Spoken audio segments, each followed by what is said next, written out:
Hello and welcome to The Good, the Bad, and the Worst, a podcast where we sort the buyers from the spires, the needy from the greedy, and those who trust me from the ones who don't. Because if you can't see value here today, you're not up here shopping, you're up here shoplifting. See this podcast? Never seen daylight, moonlight, Israelite, fanny by the gaslight. And I'm joined by my own wild bunch, a couple of real rock and rollers. I'm Griner, and there's no school like old school, and I'm the effing headmaster. I'm Luke, but you can call me Susan if it makes you happy. All right, we're talking about Guy Ritchie's... No, you're not doing the whole podcast with a Cockney accent. Oh, I'd really try to... I rehearsed that. Anyway, we're talking about Guy Ritchie's Gangster Trilogy. That would also be called his crime comedy trilogy, could also be called his English underworld farce trilogy, could also be called his ensemble non-linear interwoven narrative crime caper trilogy, could also be called... Yeah, could also be called the exact same trick he's been pulling for the last 20 years. I called this... Now, I'm calling it this because it could actually include 2019's The Gentleman, but I think that one feels a little bit out of place for what we're talking about. So we're going to just do the first three in the four that he's done, and that is Lock, Stock, Two Smoking Barrels, Snatch, and Rock and Roller. Now, mates, being white men, I can say with absolute certainty that you guys have seen at least two of these movies and quote them to this day. Am I right in saying that? That's exactly right. Two of these movies I've Two of these movies, yep. Yeah, no, Lock, Stock and Two Smoking Barrels was like a staple of movie nights when I was a teenager. Yeah. Yeah, I feel like... Oh, yeah, Luke? I was going to say, I had only seen actually the two of them in the last few years or so. Yeah, right. For the first time. So I'd never seen them back in the heyday. But, I watched them a couple of years back. Yeah, I feel like Guy Ritchie, that name, and these, like Snatch and Lock, Stock are kind of like ultimate, I don't know, like video shelf movies. Everybody, they're one of the, we've talked about it before, there are movies that every house sort of owned a copy of and everybody has seen at some point. And these two really did those rounds. I feel like they were, like you say, sleepover nights, movie nights, just kind of the sort of edgy movie that really penetrated the mainstream. And so everyone who was young and like in their teenage years were like, this movie's about gangsters and swearing and drugs and funny, cool stuff happening. Like it's kind of catnip for teenagers, right? And yeah, I feel like it's, if you say, do you like dags to some in a room, someone somewhere is going to know exactly what you mean. Yeah. And like, yeah. I kept seeing the similarities between this and, Pulp Fiction, I think, is the really obvious one, the really, really obvious inspiration that these movies wear on its sleeve. But these movies almost feel, I don't know, if less pretentious, more approachable. I'm not sure what it is, but I don't feel like Pulp Fiction, sits in that same place. I'm not sure I think it's a movie a lot of people had on their DVD shelves, but I don't feel like as a teenager it was a movie I could sit down with a group of people who didn't really care about movies and watch. Whereas these ones, particularly Lock, Stock, I think just because they're very funny, I think work pretty well on that level.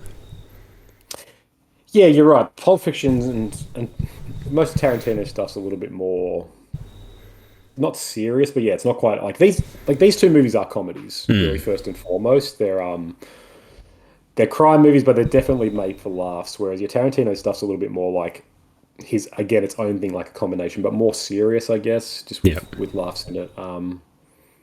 Yeah, and like you're right, Tarantino is the obvious comparison, like in every way, in stylings, in storytelling, in just like movies that are basically just dialogue, just rapid fire, fun dialogue, and that's really that's what they have to offer. Yep. It's just interesting, yeah, like this. There's only a handful of these filmmakers who have made a career sort of off being able to sort of make a career off a gimmick movie like this. There's Tarantino, obviously. Guy Ritchie does it here. Shyamalan does it. Yep. Kevin Smith did it, I feel like, with Clerks. Like, all these guys have kind of had long careers. Three of the four have had very questionable careers as well. Like, Guy Ritchie made a lot of stinkers.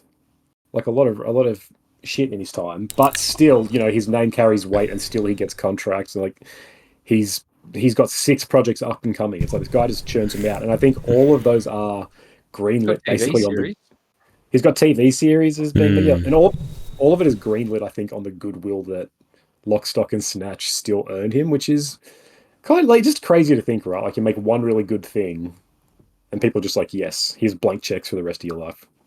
That's what we're trying to do every fortnight. Just one good episode. That's all we need. Takes us to the bank. Yeah. All right, let's talk some stats. Stats. Lock, Stock, and Two Smoking Barrels, made in 1998. It's made for a paltry £800 or $1.4 million. Had a return of $28.1 million. Metacritic of 67, an IMDb score of 8.1. Snatch 2 years later in 2000, budget of 10 million, made 83.6 million. Metacritic of 55, IMDb of 8.2. Now, Rock and Roller 8 years later in 2008, budget of 18 million, only made 25 million, RIP. Metacritic of 53, IMDb of 7.2. You guys said you've only seen 2 of these movies, right? Yeah. It sounds like there's a reason most people also have only seen 2. Yeah, so why you just never heard of it? Like you had just never heard of the movie Rock and Roller coming out. I had never heard of it. Obviously, by the time it had come out, I hadn't seen the first 2 yet because I only watched them in recent years. When doing like research for this and looking up, as soon as I saw the cover art, I was like, "Oh, I've seen that movie before." Like, as in, I've seen that at Video Easy back in the day, or video stores, or I've seen that cover around. But yeah, I'd never watched it. I'd never really heard anything about it. But obviously, the other 2 movies I'd heard plenty of in the culture. Yeah, right up. Yeah, like I've definitely heard of it. I don't know what happened that meant that I didn't see this movie, right? Like I don't know. There must be some reason. Whether it was it never came to our local cinema, maybe. I can't pinpoint why I had never seen Rock and Roller, but I have never seen Rock and Roller. Like it seems like the kind of movie I should have seen. Lock, Stock, and Snatch, classics in my opinion. I'm just not sure. Like that's the thing, because it's always interested me because those 2 movies, very much parts of the cultural awareness. Like it's hard to find someone who hasn't seen or at least heard of them, and who knows Guy Ritchie's name from that. And obviously, he's had a spotty career. Like after those 2 movies, he just does a bunch of duds. He marries Madonna, directs her in a really bad movie, directs another really bad movie a few years later, and then just kind of does a TV movie. Like he really doesn't do a whole lot until Rock and Roller again. So. And then 1 year after that is Sherlock Holmes, which kind of rejuvenates his career. Like Say What You Want, like that movie was a big success, and his styling sort of translates to that version. People turned out for it. Yeah, so I guess it's just kind of, I guess that's a big part of it. It came out in the middle of a real sort of death in his career, or really just like a real dry spell. But it is interesting, like people who would have seen Snatch and Lock, Stock, people who I think still quote to this day, even they didn't seem to come out for it. And I don't know if it was a marketing gig or if it was just years of not having a good Guy Ritchie movie meant they'd soured on it. But I feel like it was criminally underrated. I saw this on DVD in high school after my brothers really talked about it, and yeah, it more than any of the others actually is like sort of the one that me and my family quote for whatever reason. Really? I'm assuming just because it came out when we're all a little bit older and a little bit more tuned into it. Whereas Lock, Stock, and Snatch, I didn't see those when they were released. I'm not sure. I would have seen them years after. Not that much. Yeah, I don't know when exactly, but I don't know. Like when you see a movie at the time, that hits you, whereas catching up on a movie feels different. Yep. I can understand that. I actually think most of my exposure to this movie was you knowing that you and your family like this movie, like Rock and Roll in particular. But for some reason, I still hadn't seen it, which seems strange to me. But anyway, damn shame. Well, we're doing the Lord's work, getting it out there, making people know it. All right, let's talk about Lock, Stock, and Two Smoking Barrels. When 4 friends and small-time criminals lose a rigged poker game against a London kingpin, he gives them 1 week to settle their enormous debt. In 2 sentences, Griner, explain to me why this movie is so endearing. Oh boy, two sentences? Maybe 3. I think for me, this. I don't know. It's hard to say. There's lots of things that really work for me in this movie. Like I think it's very funny in my opinion. Like a lot funnier than like we talked about, like it doesn't take itself very seriously, but movies I would compare it to at the time, like Pulp Fiction, it's a lot funnier than that, in my opinion. And not to say it's a better movie by any means, but I just find it very entertaining. I think his shtick, as you say, that he's been doing for the last 20 years of... You're almost just along for the ride for a lot of the movie. Like, it goes places, they're talking in weird slang and Cockney accents, and I'm just barely following along 90% of the time, and then it all kind of just collides at the end in some kind of beautiful mishmash. And, you know, things come, you know, you have these light bulb moments and things make sense finally, and you understand what's going on. And I just think that moment is a really good payoff for... like what's happened beforehand, I guess, would be my answer. But that would be also my answer for Snatch. Yeah, fair. Way more than 2 sentences.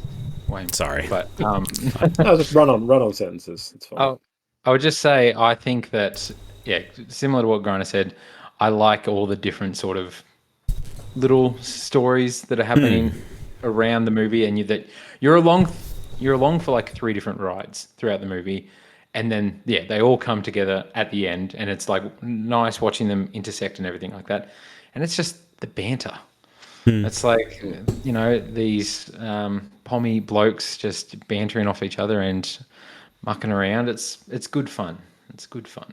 And like, I had a hesitancy to watch these again. I was like, I don't know, I'm not in the mood. Really? And as soon as I started watching it again, I was just like, I'm along for the ride again. I'm like, this is fun. Like, it is just, it's just like hanging out with sort of, like, they all feel like interestingly fleshed out enough characters. Even though none of them feel like characters, they all feel like caricatures. They all have a way of speaking. They all have like their own sort of, they have enough uniqueness to make them feel like people that you kind of can imagine hanging out with. And I guess like a lot's been said about Tarantino and his use of dialogue, right? And like how that's the golden rule of film is to show, not tell. And it's like, oh, this guy uses all dialogue, he's breaking the rules. And this is the exact same thing. And like, it's just a showcase for the value of like stylish, engaging dialogue as opposed to real, believable dialogue, right? Like, some movies strive for realism where the character, you could be like, wow, this feels like I'm watching a real person talk. And some movies strive to avoid that. And this is one of those where, you know, like, I noticed it on this rewatch, everyone here speaks in rhetorical questions. Like, every single character says, what do you think this is? Something or other. It's like, what is that? This? You could find an orangutan in there. Like, they all speak in these, they all propose rhetorical questions in disbelief, and every single character does it. I'm like, that's not how humans talk in the slightest way. 100%. It's like the early version of the MCU dialogue. It's like early. I mean, that's a real insulting, but but kind of right. There's a sardonic wit to it that every character is just like undermining the other, and they're all insulting each other, and they all talk in kind of similar ways, but with enough inflection or difference to make it interesting. And that in itself is just fun to see. Yeah, it's and like I said, granted, to your point where you're kind of confused by it, where there's all these euphemisms getting thrown around that you sort of have to play keep up with. Like, one part of the beginning, Jason Statham's like, so he can't remember what the code is, but he says like they'll be as fresh as October cabbages. It's like, what the fuck does that mean? But you're just like, you just instantly assume, okay, he knows more than I do. That's a saying that means something, and you're trying to figure out, okay, oh no, I guess in October they're fresher, maybe. And by that point, you've already missed information. So you just always like, you think you're with people smarter than you, and that's a lot of fun. Yeah, they just throw so many characters at you, I think, is my big thing. Like, there is a lot of characters to keep up with. You're never quite sure who you should be barracking for in a lot of ways. Like, obviously there's always that core group that kind of are the ones you're following along with, but there's all these other interstitial characters that you meet, and I found myself watching these movies being like, oh, should I be supporting what he's doing right here or not? Like, I don't quite understand how his actions affect the group of people that I actually care about. And I think he definitely kept in the dark on purpose, because you finally get that collision at the end of all the characters. But just feels very along for the ride watching these. Yeah. And it is like watching a game where you're trying to figure out who's going to win, right? Because everyone's playing each other, Hmm. and just like, okay, someone's going to die. Maybe a lot of them will die, and who's going to come out on top of this? And there's just that sense of constant tension keeping you plugged in of like, who's going to one up who, and who's going to catch him out, and who's going to stab the wrong person in the back, and like, How many times yeah, is there's this just like, valuable item going to change hands? Like, yeah. Yeah. yeah, Who Yeah, actually my has the God. real item now at this point? Like, yeah. yeah, and that's just such a like that's just natural tension that keeps you engaged in the drama, right? Because you're just like, oh, yeah, the stakes are real. Someone could die. Someone's going to get whacked. Someone's going to get bludgeoned with a dildo. Like that's that's just exciting. Why? Yeah. Oh, you just so no. No. Okay, I was in. Oh no, something that struck me again. Like I was trying to figure out why this one seemed to have a higher Metacritic score and sort of like why this made such an impact, right? And I was shocked again. Like not just is the plot kind of compelling and the characters all fun, but like this movie has everything Guy Ritchie has and knows to offer sort of thrown at the wall. Like all the filmmaking here is like really competent and really stylish, and it's just got everything. It's got slow mo, it's got steady cam like attached to. I think his name's Eddie, like the poker player as he's leaving the poker ring, like the camera is attached to him, Yeah. sort of showing his Yes. state of Yeah. mind. It's filled with montages. It's filled with like fast frantic cuts and sometimes freeze frames. And then there's like other scenes that are just the camera is set still on the bar watching the four main characters sort of chat. And like I don't know, it just kind of struck me. I'm like, he is using every single trick. There is no like, okay, I'm trying to create a sense of momentum by just using long takes or like frantic. It's like, no, he'll stop at random points. He'll do something completely different to just sort of be like, gotta be like, look at me, look at what I can do. And like, I can imagine sort of seeing this come out in the time. If you've never seen anything really like this except Tarantino, but then you get like this British version Mm. and it's pretty grainy and it's got all these unknowns and they are just Mm. speaking as fast as you can understand. And you're just like, I'm in the hands of like an auteur, right? Like I'm in the hands of someone who sees the world away, knows how to tell it, and just create an experience kind of like no other. Yeah, you really are almost like putting a lot of trust in him, right? To carry you through this because yeah, just the ride you go on. The slow mo was interesting in this. Like you could tell it was a very very cheap slow mo camera. Like all the shots where it's slow mo are very dark. They're not lit very well. Yep. But it's almost charming, right? Like I kind of enjoyed that actually. Like it's not this really expensive slow mo that can swing all around the room. Like it's very set in one place and it's just showing you this one view and it's kind of really darkly lit. There's almost something very charming about it. Yeah, feels scrappy. Hmm. Like yeah, I mean, that is I guess a detractor in a way. Like this movie feels really small. Like it feels like the entire plot takes place within 2 blocks of each other.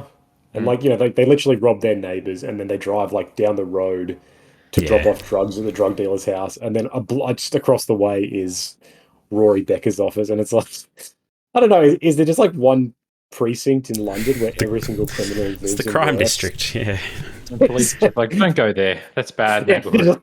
that's just where every drug lord sort of works and lives. And that's obviously a budgetary thing. They probably would have been able to rent out literally one street or something, and so they just had to make it work. But that's fine. I like the dynamic of the guys with the cage at the door. Like the Oh, the weed growers.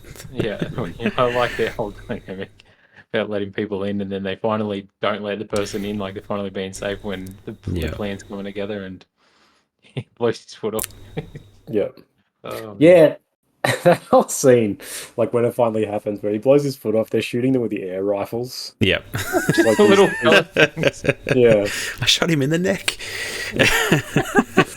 And then now, like, it pays off when he sits on they come in and the girl's still there on the couch. And then she gets Yeah. the Bren gun and just mows one of them down. Yeah. Swags up. I guess that's a big part of the appeal as well. Is like these are criminals who aren't professionals, right? Like it's just fun seeing crooks who are like your average person. They don't know what they're doing, and even Yeah. like these guys drawing copious amounts of ganja. They're not prepared to defend it at all, and No. like they're just these crime lords are just that they just go to pubs and drink and get in fights, and there's zero sort of like they're all kind of competent, but they're also just all sort of idiots. And it's like Yeah. there's just something so fun about seeing that like criminals as fools rather than as scary professionals. Like, I don't know, it endears them, I guess. It does. Yeah. Except for Vinnie Jones, right? Like, he is the consummate professional here, right? Like, yeah, I love Vinnie Jones, and he's so good. Like, is there a person who just embiggens British gangster more than Vinnie Jones? Like, if I picture British gangster, it's him 100% of the time. Always, it's true. Yeah. It's true. Really interesting. He was the man needs more roles, I must say. Yeah. Yeah. What's he doing with himself now? Nothing like much. Former rugby player. Mm-hmm. This is like sort of his first acting stint, I think. Oh, really? And similarly, Jason Statham was a diver before getting into this. Like, yeah, I heard about that. Yeah. Yeah. So it's interesting. Like, these are all sort of no names or like guys in other roles, and then just get given. I don't know if they're friends with the guy. Let's get that Olympic diver for our new gangster movie. That's like I don't know. I don't know if Guy Ritchie was watching TV one day. He's like, "That's the one. That's who I need. He's my That's lead. my man. That's Bacon right there." Or if they were mates, he's like, "Hey, you want to star in my movie?" But it's fun. It's an interesting cast. Like, it really is just no names at this point. And even since then, very few of them can you look at and say, "Oh yeah, no, I know him from a bunch of movies," except for basically Jason Statham. And then comparing this cast to the cast of Snatch, which is like absolutely stacked in comparison. Yes. Yeah, it's interesting. Very different. Yeah, it's like, the British film industry is like the Australian industry. It's like there's 30 actors and they're just in everything, and they all sort of know each other because Jason Fleming is like not an A-lister, but he's had like a lot of work. He's he's been in X-Men movies and like David Fincher films. Yeah. Dexter Fletcher's like, he's directed a bunch of big things now. Like, he's very sort of successful in that. And obviously Jason Statham is Jason Statham. But yeah, you're right. There's just a lot of faces here of like, a lot of people you see, I'm like, I know I've seen him somewhere, and then it's just he's a teacher in Harry Potter, I'm sure. Like, it's that sort of thing, right? 100%. They're all teachers in Harry Potter. Yeah, it's good stuff. Do you guys have any? Oh yeah. No, you go. I'm looking up something, and then I'll talk about it. Sorry. No, I was going to say, do you have any quotes that we need to mention? Because these movies are obviously so quotable. I actually don't quote these movies, I must admit. I must admit. I don't know, something... Yeah, I just don't. Yeah, you don't like British people? That's it. Most likely it. Yeah, that checks out. What are the chances that we would do 2 trilogies in a row that have Ewan Bremer in it? He was in Snowpiercer, and then he showed up in this as well. He's the guy that loses his arm in Snowpiercer, and he's getting carried out the window by Vinnie Jones in this one. What a connection. Don't even remember, but there you go. What are the odds? The guy that loses his arm out the window. Yeah. I don't remember. Also from Welcome to the Jungle. See, I only recognize him because as I was watching Snowpiercer, I was like, I know that guy from Welcome to the Jungle with The Rock. And then he showed up in this. I was like, there he is again. 2 trilogies in a row. He's not even on the first page of the top cast on IMDb. So I had to dig deep then. I'm scrolling down. He's below Sting as well. He's in Trainspotting as well. He's below Sting, and Sting's in like 3 scenes. I'm not saying he's a huge actor. But yes. Yeah. But yeah, like I said, I watched these in recent years. So, a lot of quotes from this, I can't say in recent years. So, I didn't grow up quoting these movies, unfortunately. It's a shame. Yeah. But that's fair. The next movie is probably quoted more. Do we have anything else to mention? Anything I'm forgetting? I was sad to learn like that I forget the character's name, the guy with the awesome voice that's the bodyguard for the dildo dude, that he passed away like a month before this movie released. Yeah, it was in memoriam to him. Made a memoriam, and they promoted him more on posters after he passed away, but he got sick during filming with what they thought was just like a flu, and then it got worse and passed away. But he had presence. He had presence. Yeah, very imposing. Lenny McLean. Yeah, that's all. Fair. All right, should we move on? Yep. Yes. All right, Snatch. Unscrupulous boxing promoters, violent bookmakers, a Russian gangster, incompetent amateur robbers, and supposedly Jewish jewelers fight to track down a priceless stolen diamond. I chose that synopsis because that really does sum it up. This is a movie that is just an absolute mess of a plot, intentionally so, right? It is just Chaos. every character from every walk of life fighting over something. We don't really know what. It doesn't really matter what. It's what matters is that they get in rooms together and have confrontations and threaten violence and rob each other and just do general gangster shit. And that's a good time. Once again, along for the ride, right? Like it's it's a real mess of a plot. Never know who you should be barracking for. Yeah. Brad Pitt is an absolute specimen in this movie. He really is. Yeah, but so much fun. Like, just Brad Pitt's like accent, dialogue, whatever you want to call it, in this movie is like all time. Like, I think that is the thing that stands out to me in this movie. Whenever I think of it, is just listening to him mumble his way through every single line and trying to understand what he's saying. And I saw people suggesting, like, oh, you should watch this with subtitles. I'm like, no, you're like, that's kind of the point, right? You're not supposed to be able to totally understand him. Gen Z is ruining movies. Amen. But even then, there are scenes that literally, like, the subtitle is inaudible mumbling. Yeah. Like, you're not meant to hear it. There is no script. It's part of the game, right? It's like this pikey. I don't know if that's a slur. If it is, sorry, don't cancel me. But this pikey, like, just is impossible to understand, and that's just really funny. Yeah, it's really funny. Like, apparently he was a big fan of Lock, Stock. Wanted to be in one of these, or wanted to get made, and that's why he got cast this role. So he meets with Guy Ritchie, says, "I want to work with you." Gets this movie, and he couldn't master the accent. Like, he could. It was meant to be originally like English, some dialect, and he couldn't master any accent. That's why he's like, "Okay, look, you're never going to do this, so let's make you impossible to understand." And so he made this.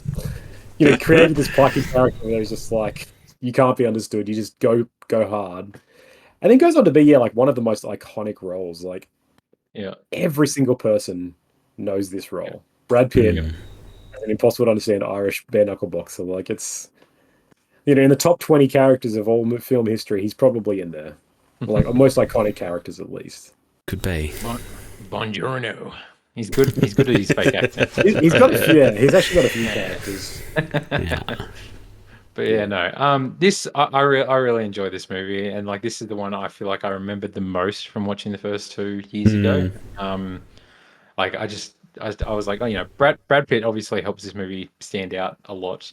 As well, and like, as Grant said earlier, the star power in this movie, you got even Benicio del Toro. I know, I totally forgot about him. Way quicker than what I was expecting when I watched it again. I was like, oh, that's right, he's in. And then I was like, oh, there he goes. But obviously he probably wasn't as big of an actor back then. But still, it's an impressive cast, and it's good to see them all trading barbs with each other. Yeah, no, I know. Ewan Bremer's in this. He's not in the first one. He's not in Lock, Stock, You Liar. Isn't it? No, Ewan Bremer's in Snatch. Yes, he is. Yes, I just remember. Vinnie Jones is in both. So I don't know. Vinnie Jones is in both. Yeah, playing essentially the same character. Yes, the same character. So yeah. Which is an interesting segue to, I don't know, something. This movie is essentially Lock, Stock just remade, right? Am I wrong in saying that? Yes, I mean, obviously they're very, very. They are similar in style, I guess. Like, the plot is different, not super different, but somewhat different.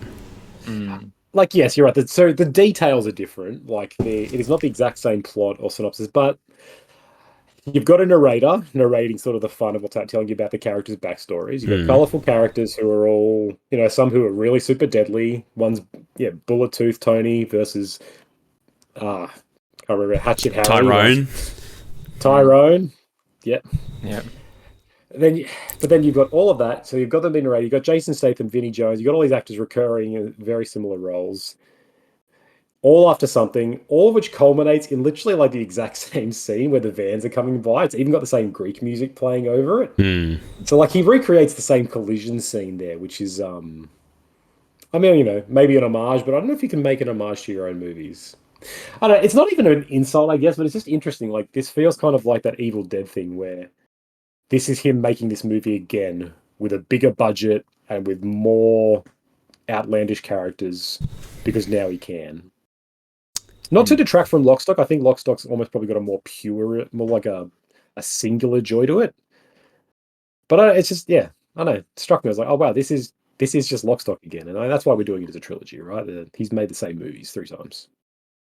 Oh, I 100% will agree with that. You're right. I think it's a little different. It feels different to me than, the Evil Dead comparison, in my opinion. Yeah. Like the Evil Dead comparison feels like a direct remake. This doesn't feel like he's trying to remake anything in any way. He just has a similar idea for a story, right? And he's using the same styling and everything, and a lot of the same actors, if you will. But it doesn't. I don't know. It doesn't feel that similar to me. Okay. More so, the first one landed and was successful for him, and he's like, okay, now I can really make the movie I wanted, which was my first movie, but I'm gonna just do it better and bigger, and that's have what I mean. Yeah, more people and bigger budget. But he's like, I'm still gonna make that movie because I'm committed to that. Yeah. That's what made him him, and that's what he knows. Like, he knows interesting characters, and he knows convoluted storylines that all collide. Like, he's got a talent for it, without a doubt. I don't mean it to detract from it. Like, no, I know. More than anything, like, Snatch is more of a winding ride. Like, you don't know where Brad Pitt's character is going to come into it, and you are a lot more like, all the characters feel a little bit more kind of, I don't know. Like, they feel like they all sort of want something a bit more, so there's more of like a direct focus. Whereas Lockstock, kind of the charm in the comedy is in sort of like the chance of it all, where it's like there's one group trying to rob another group, and all the others get embroiled in that almost unintentionally. Like, they try to sell something to one guy, so he has to do something, and someone else by chance decides to rob a drug dealer, and it all works that way. Whereas Snatch is like, these are 10 different people all trying to get one thing, or like against each other, one over the other. So it feels like a little bit more intense, which makes it a bit more fun, I guess. Yeah. Yeah, like, I don't know, I feel like the antagonist in this is more interesting as well than the first one. Like, I feel like he's more threatening, the pig farmer, than the sex shop owner, Bricktop. But I think he does a better job in that. And I don't know. Like, my wife's always quoted like, "Oh, never trust someone who's a pig farmer."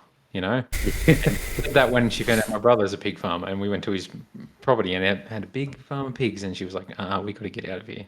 Yeah, you don't know what he's going to do. Bad vibesy. Yeah. We don't really ever get to see the pigs go at it, do we? He's feeding them slop. Yeah. It's implied that that's little chunks of meat, but I guess so. He's explained it to Jason Statham. That was disturbing enough for me. I guess so. I've watched Hannibal. I've seen enough. This doesn't have that big moment though, where they like blow off the leg or anything like that, right? Like, I guess the Russian hacks off Benicio del Toro's arm. True. Why did he keep the arm? Why didn't he just like take the hand off and pull the arm out? But he takes just the whole arm. It's not so much like a gruesome moment, but like it's kind of like the penny drops when he kills Brad Pitt's mum in the caravan. It's like, oh shit's getting real. Yeah. A lot darker than I sort of remember. The other, again, Lockstock doesn't really have any moment of that sort of intensity. Whereas in this one, it kind of goes from like, oh, they're all sort of just gambling and robbing each other, and now it's like, no, he's burnt his mum alive in there. Oh shit. Yeah. Yeah. I don't know much else to. I like Tommy. Stephen Graham, he's having a real season at the moment. Yes, he is. Adolescent's a great show, and then it was funny to go back and watch him in this, but he's really good as Tommy. I like his character in this. Yeah, him and Jason Statham have good chemistry. Just like like a big. He says that he's like my brother, and they're just kind of like a big and little brother, where he's just always like. I love the scene where he rocks up to the thing. He's got a pistol, and he pulls it out. It's like it's not loaded, and he just has to bluff his way through it. It's really good. I like where they go to rob the what is it at the start? Is it the bookmaker? The bookies, yeah. Yeah. They like, I don't know, he's getting caught in the doors, and they're and then they just get let out by Tyrone, and then they're watching the security footage later on. Do you guys recognize any of these guys? No. Tyrone. Let's get and they trap Benicio del Toro in the back of the van. That's pretty funny. Yeah. It's pretty good. Yeah. No, I think the humor in this works a lot. Like Snatch is a really funny movie, I feel like, but yeah, Tyrone and the boys are funny. Yeah, their whole dynamic was great. The American guy, I can't remember his name, who like the New York jeweler who comes over. Yeah. With the big, what's his name? The big mustache. I don't know. I'll find it eventually. He's really great. Like all of his roles there, all of his interactions, where he's just hates England so much. And someone's like, one of the bookies got blagged, and he's like, "Blag, speak English. I thought you guys invented the bloody language, and no one here speaks it." Dennis Farina. That's it. He's really good. Yep. He is really good. Shots of him flying back home and then flying back across. Yeah. Him just shooting blindly at the dog and then killing that other guy. That's pretty good too. That's how he kills Vinnie Jones. Yeah. I just think the whole scene with Bullet Tony in the hallway where Vinnie Jones is shooting with the Desert Eagle. Yeah. It's like shoots him 3 times. He's like, "Ugh," and he shoots him again, and he's still running. And there's like close. and puts like 8 rounds in him by the end. I don't know. Boris the Butcher Bullet Dodger. Very funny. Yeah. All right. Anything else to mention? No. All right. Rock and roller. Here's why we're all here. Let's be honest.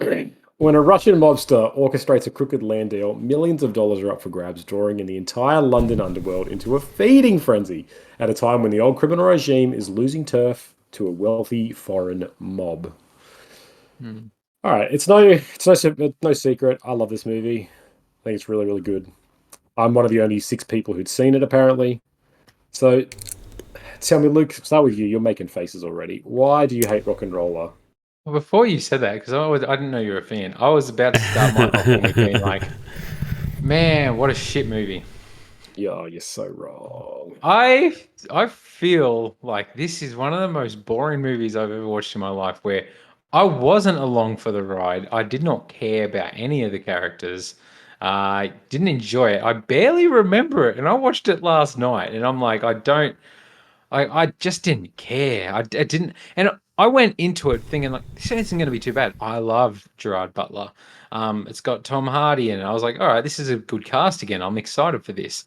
And for a bit, I was along for the ride, and I was like, I've lost interest. I don't know. And I can't even put my finger on what it is. I was just like, I feel like this has lost what made Snatch and Lock, Stock special. It lost the vibe of the movies, and I feel like this movie felt more American, and I don't know how to explain that, but yeah, that's interesting. You have Ludacris there, which so you have Brad Pitt like in Snatch. Yeah, but I don't know. You have Jeremy Piven and Ludacris. You've lost me.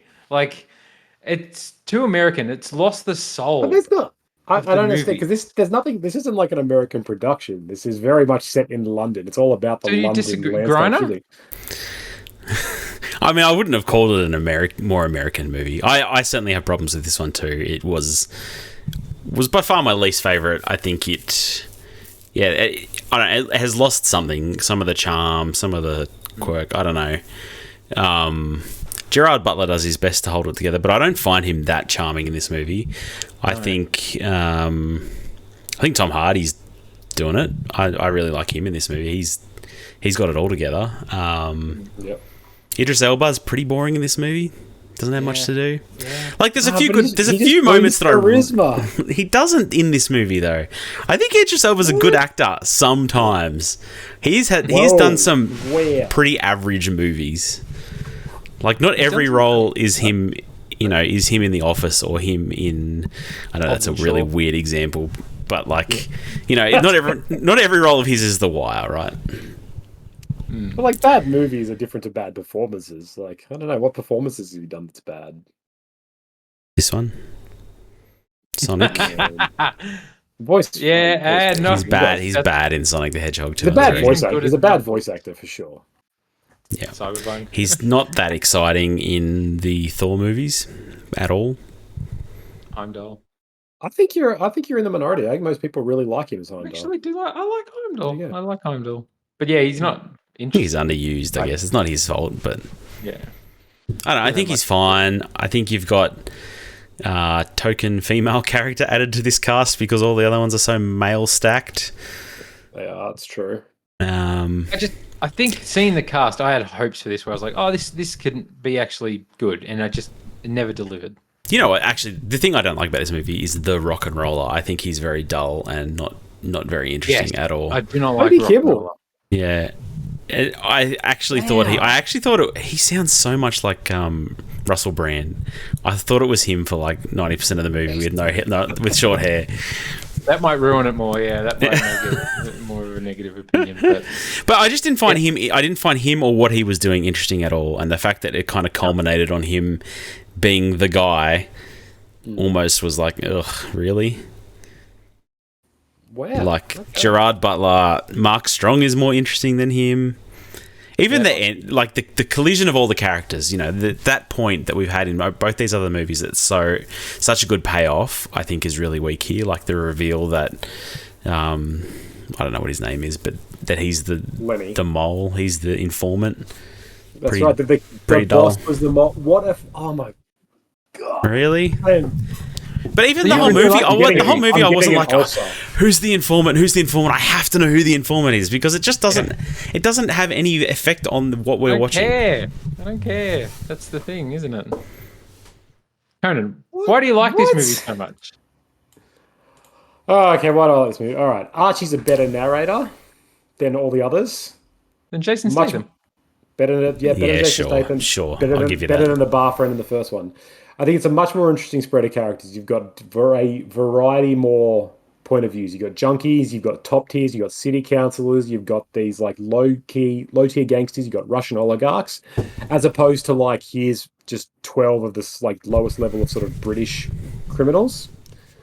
The Russian chase scene where they rob the second case is one of the funniest things ever made. That scene is fucking hilarious. It's certainly a highlight of this movie. Oh. I'll 100% give you that. I did enjoy that. They're just Terminators. Like they just keep coming at them. It's pretty good. It's like every moment where they're just like comparing scars and they're really affectionate. They're like, Yeah. look at this one, stem grenade. He's like, oh, lovely. And he's like, I've got one of those. Oh, show me that one. And it's just like they're just really friendly with each other. And then they chase it with he leaps onto the car with the knives. And Gerard Butler's like, abandoned ship. It's fucking great. That I think's hilarious. I think the rock and rollers are I really like him as a character. I think he's this interesting, like, just kind of wild card the whole time. You're like, you're not really sure what he's doing. You learn that he's Lenny's son, and you're just like, what is he doing? And he's like philosophizing about cigarettes and how there's all this truth in there. He kills a friggin' bouncer with a pencil. Like he goes John Wick on him. It's like this guy is a rock and roller. He's something else. He's completely crazy, and he's kind of like a junkie, but he's also smarter than junkies. He knows he is one, and he's like, I'm choosing to do this. I think it's interesting. And I think the plot here is probably the best of the plots as well, because this one is actually like a proper, like, okay, there is like a level of sort of, there's a corruption going on here, and there are like hardcore ploys, and every character is trying to undermine this deal that's legal, but also illegal. And I think that's a lot more interesting than, we tried to play a poker game that was rigged, or there's a boxing fight going on and there's a diamond theft as well. I think it, like, there's a charm in the simplicity of those plots, whereas this is just I just don't. Yeah, I don't know. It didn't click for me, I guess, is what I'll say.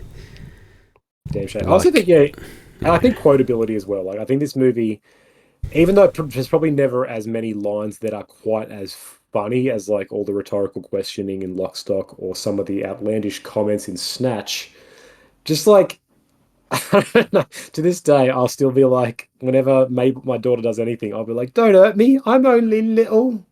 And I quote that all the time. I always quote Archie Slap. It's like, that Roman and Mickey is the famous Archie Slap. I'm like, there's no school like the old school, and I'm the fucking headmaster. I think there's just You may really... be the only person who quotes these movies. Like, Absolutely, without a doubt. Guy Ritchie, like, this is your niche audience here, like, for rock and roll. He's making these movies for me. Yeah. I don't know. I find like these movies I quote more. Sorry, this movie. I quote this more, and I think a lot of the lines in this are actually funnier than in the other two. Again, not as clever or as witty, but just a lot more entertaining, just funnier. So why do you think this movie failed? Conan?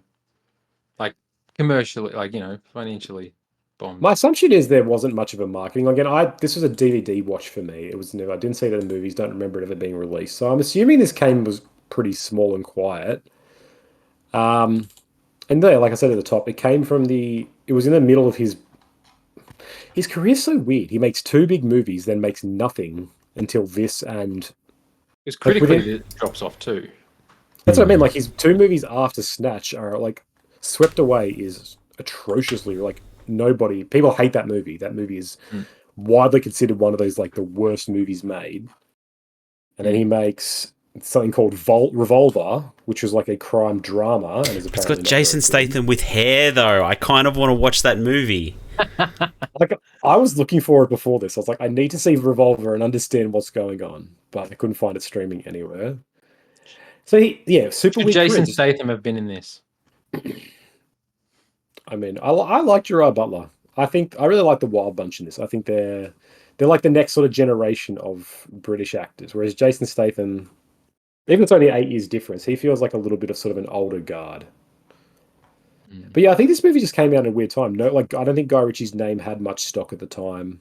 I don't think there was much attention to it, and I'm assuming a lot of that was coming. I wonder, or I hypothesize that coming up before Sherlock Holmes did it no favors because it was like Guy Ritchie's new movie Sherlock Holmes is coming, and also he made this movie this year, but Sherlock Holmes, you know. So I think it must have just got drowned out. I don't know. It So do you feel like this movie feels as British as the first two? doesn't feel as Cockney. Hmm. Like I feel like it feels British for a new age. And like I was watching, here's a testament to physical media. I was watching a great little 6 minutes behind the scenes on the DVD of just them talking about like making making this movie and sort of his whole like he's thinking about it because it's all about the real estate and like the change, like a changing British landscape and how a lot of foreign money was coming in and building was happening and like gentrification is happening here. We're feeling that in Australia. We're feeling it in the entire Western developed world, right? Of like this gentrification and sort of this weird real estate upending is really increasing wealth disparity and destabilizing a lot of what was there. And so I think this is like very British in that sense, where it feels more multicultural, as you say. It feels a bit more Americanized because in 2008, London was a lot more Americanized. The world is a lot more global than it was in 2000 and 1998. Like those movies feel like Britain and London would have felt in that time, and I think this feels like London would have felt at this time. And so it's like, yeah, it doesn't feel as Cockney as the other two, but I don't think that's like making a movie set in London today. You'd be like, oh, there's so many people of different colors and races in here. What's that about? It's like, yeah, that's London. Like, this is a multicultural city. Whereas in 1998, there was a lot of just white people and a lot of Cockneys. Like this is I kind of reflecting the time. Yeah, I don't agree with your opinion that it's more American or not as British, Luke, I must admit. I personally don't click with the rock and roller, and I find that anything that he's doing is dragging the rest of the movie down. Insanity. Well, I agree with that point, Graham. Are you disappointed that we'll never get the real rock and roller? I've been waiting nearly 20 years, 17 years, and I'm like, one day I'll get the real rock and roller. I'll see my boys reunited. Like, can you imagine if he made that now with all of them, with all these years under their belts? They'd all be a lot older. Some of them are probably dead. Dozens of us. Dozens! Some of them aren't doing much at the moment either, so yeah, maybe. No. And like, Guy Ritchie is having a bit of a resurgence now. How so?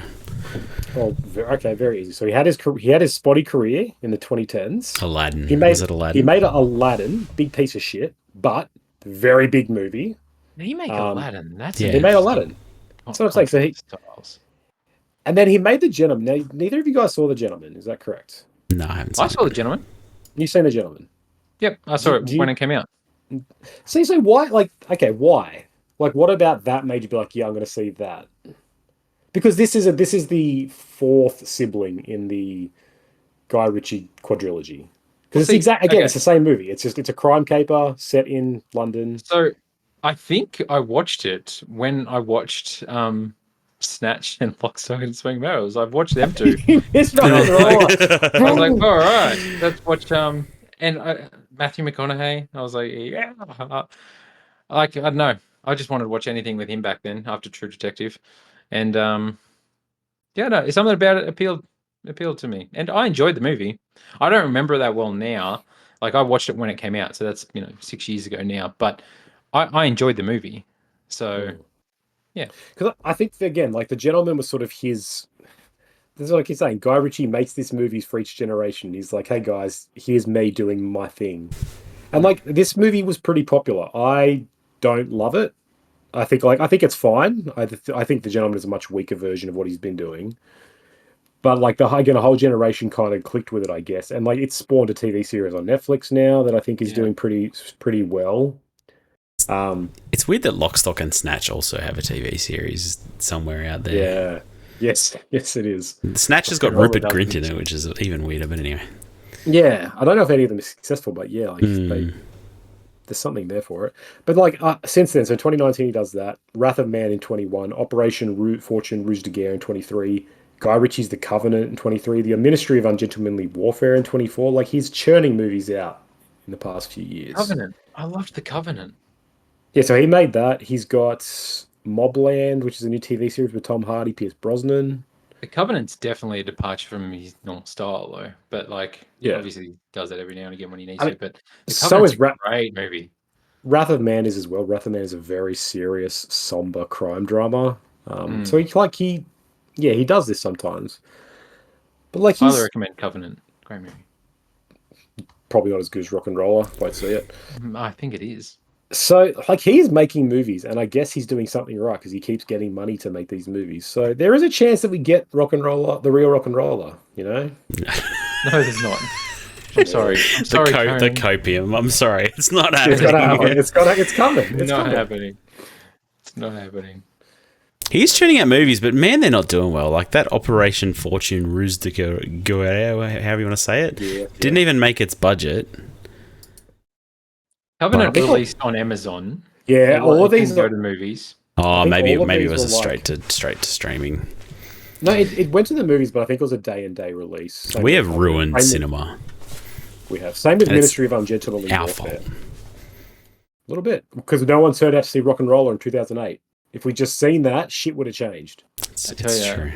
Everyone's going to be showing up to Minecraft. So absolutely no one is going to see that movie. You don't reckon? Anyway, that's a topic for another time. But you are wrong, that boy. movie is going to bomb hard, dude. No one wants to see that movie. People are going to go see that movie, Coded. I'm sorry. It's not going to be a good movie. People are going to go see it. Oh, they're going to see more than Rock and Roller, but man, I think you're estimating it to be like $1 billion. It might even have a higher critic score than Rock and Roller. We'll see. I would put all of my money down on that movie being awful and not doing well. You have some faith in some critics. I don't have much money, that might be misplaced. All right, let's rank these before I have an aneurysm. The real ranking, authoritatively speaking, is Rock and Roll is number 1, but you guys are going to argue, so we'll put the real ranking there, and we'll have this subjective ranking over here. Snatch, Lock, Stock, Gentleman, Covenant, Gentleman, Aladdin, Rock and Roller. My order is actually Lock, Stock, Snatch, Rock and Roller. Fair enough. Cody, do you really think Rock and Roll is better than the other two? Like, honestly? Honestly. Wow. Super underrated. Very clever film. Okay. It's interesting. Pure Big Ludacris fan. Hey, he drives fast and Fast and Furious to you. I was going to say, man, if you're a Ludacris fan, do I have some movies for you? Oh, I know. I've got them all on Blu-ray. Don't worry. Yeah.